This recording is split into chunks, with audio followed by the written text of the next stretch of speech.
In the last entry of the series, we made sure that our collection is looking giga good and is organized. Today, I'll teach you how to track your collection like a pro.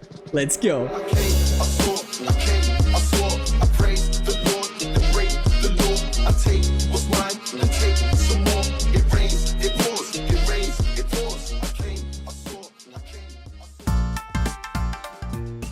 How is it going, my dear disciples, and welcome back to the MewDojo. Today I'm super excited to dive into part 2 on how you can organize your collection. I will be reviewing the top 3 websites that I'm currently using to track my collection. I will be using the free versions of those. I have never explored the premium options. And lastly, I will base my review on their desktop versions. So I hope in the end I will be able to provide you with a comprehensive overview of all of their features so you can decide which best suits your needs. So let's go and dive into the first contender, which is TCG Player. The OG classic. Checking prices and TCG Player go hand in hand if you're a Pokemon collector, but does TCG Player really suffice and work as a tool to track your collections? Let's go over the pros and cons. Let's start with the biggest pro of TCG Player, which is obviously price tracking. It has been around for a long time, it's super fast, it's reliable. A lot of services actually use TCG Player prices for their own service, so that is just the #1 thing that they have going for them. In terms of usability, you have all the basic features. You can input your halves, you can input your trades, you can input your wants, and the latter can actually be translated into a buying list that you then can use to target specific sellers that are present on the platform, and you can buy all your singles through like one single shopping experience, which I think is a really big advantage. But sadly, in terms of trackability and usability, it already ends here because overall the system is not very optimized to track your collection, which brings me to the cons. The main problem I have with TCG Player as a tracking tool is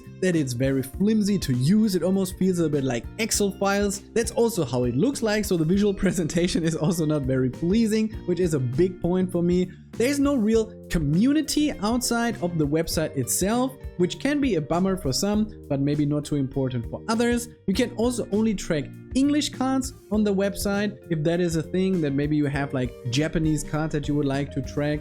And overall, I feel it's just not optimized for tracking your collection, and I have a feeling that's also not what they want to be. So overall, what is my verdict for TCG Player? TCG Player is still the #1 destination to track your prices, and I think that's also what they want to be, alongside with their seller program, which I personally have never used before. So if you have ever bought on TCG Player, please feel free to share your experience down below. Overall, I cannot recommend it as a tracking tool as a whole, because it's just so flimsy, it just doesn't look too good, and I feel they're not optimizing it for the future. Next up, we have a Collectr. It is a true all-rounder, the druid of Pokemon tracking tools. It has gained a lot of momentum over the last year. They're very active on social media, and personally my #1 favorite at the moment, just because it's easy to use, the presentation is decent, and they currently keep optimizing the service. So let's dive into the pros. Let's start again with prices. Collectr is also leveraging the prices from TCG Player, so you're always pretty up to date. It's very reliable. Sometimes there's some delay, but overall it's really good. They also have all the features that you could wish for.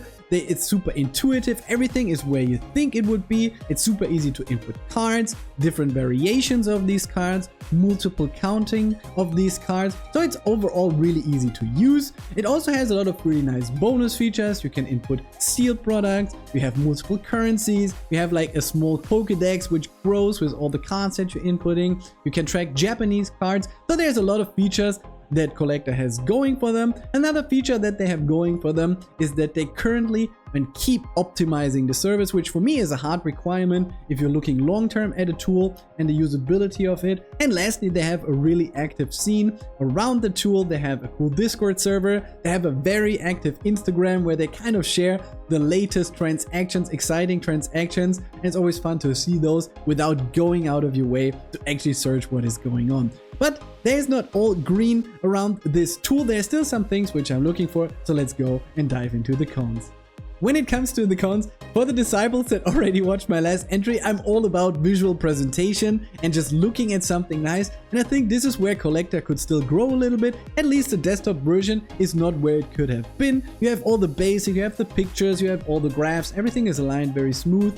But overall, and once we come to the next tool, you will know what I mean about a nice visual presentation. Beside that, some users have reported some issues with the prices, especially if you look at the overall value of your collection. It's kind of boosted up. It's not super accurate. I think they have been already trying to fix this a lot, but still I found some recent posts on Reddit and some Discord posts where people talk about the prices and not being too accurate. So I think when you come down to all of these pros and cons, overall I feel that Collectr is still the #1 out there at the moment. It just like brings all the features that you want from this kind of tool together in a very nice way. You can use it both on mobile and on desktop. So whatever you prefer, you can use it and you have your shared collection. And it is definitely my recommendation today if you are looking for a good, well-balanced tracking tool. But let's come to a small underdog in the scene and my maybe top one in the near future. Lastly, I wanted to bring you a little bit of an underdog today. I just stumbled upon this service 2 or 3 months ago and like, whew, I can already tell you they already got a lot of things going for them. They are the king of presentability. It looks absolutely amazing. The usability is super intuitive and they just have a very few cons that stop them from being the #1. So let's dive into Pokemon GG. Again, starting with the prices. Oh wonder, Pokemon GG also take their prices from TCG Player, so it's always pretty up to date. I've never seen any discrepancies. It's really good. If it comes to presentation, just look at it. It just looks super pleasing. I just like the way they show the cards, all the small details. The UI elements are just like super pleasing. The usability is absolutely amazing. You have like small tick boxes which you can use to track the cards that you're looking for. If you have multiple copies, you can still go inside. If you like click on a card, just like the presentation with the graphs and everything, it's just top notch. It just feels premium and it's just fun to input your cards into the collection because it can be a tedious process. And I think Pokemon GG just makes it super fun. It's just so pleasing to the eye. And you can hear I'm a big fan because this is my top requirement. But also talking about other things, they have a lot of cool, fun additional features. You have personal lists. You have the Pokédex that I was talking about at Collectr. You have like a Collectr level. You have like a progress bar for each of the sets and a lot of cool small features that they have going for them. They also have an active Discord server. I think their team is very small. It's like 1 or 2 developers, which is super nice. They have a Discord where they share their updates. They're optimizing the service. They're super happy to share updates. In general, it's just really nice. And I feel the overall package is just so good. But there is something, just a small thing that is stopping me from using only Pokemon GG. So let's dive into their cons. So now maybe you're expecting a really long list of cons for Pokemon GG, but there's actually just one big thing that is bothering me, and that is the disability to track sealed products. It's currently not possible, which is a big shame because I have already put all my singles in their service and I would love to have my sealed products as well. I still have them over at Collectr. I already reached out to the dev and asked him if this feature will come in the future, and he said it's on their list. It's a TBA, but he can't promise anything. But I think it's nice that he's at least responsive to this. There's one more con that I would like to point out, and it's the ability to only track English cards. So if you have a Japanese collection, Pokemon GG is not for you at the moment. Coming to my final verdict, I think if you have watched the whole video, you can already feel which features I appreciate for each respective tool. But if I have to make one big recommendation, like one big package, I think it's going to be Collectr, just because the package as a whole is really round. You have the usability, the good presentation, you can track singles, you can track sealed products. It's just keep being optimized, and I think overall it's just a really good tool.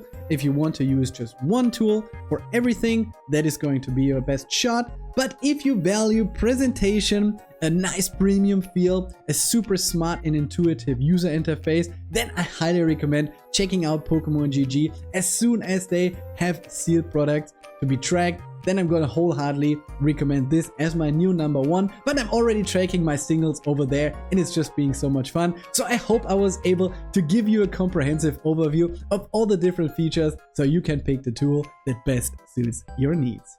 Alright my disciples, for everyone still watching, thank you so much. Today wasn't a bit longer video, but I do hope you liked the insights that I provided you with. If you enjoyed the video, consider becoming a disciple on the MewDojo and subscribe and like the video. I will be doing some more nice pulls in the future, so I hope I see you around. Until then, I wish you all the best, some good pulls, and stay safe out there.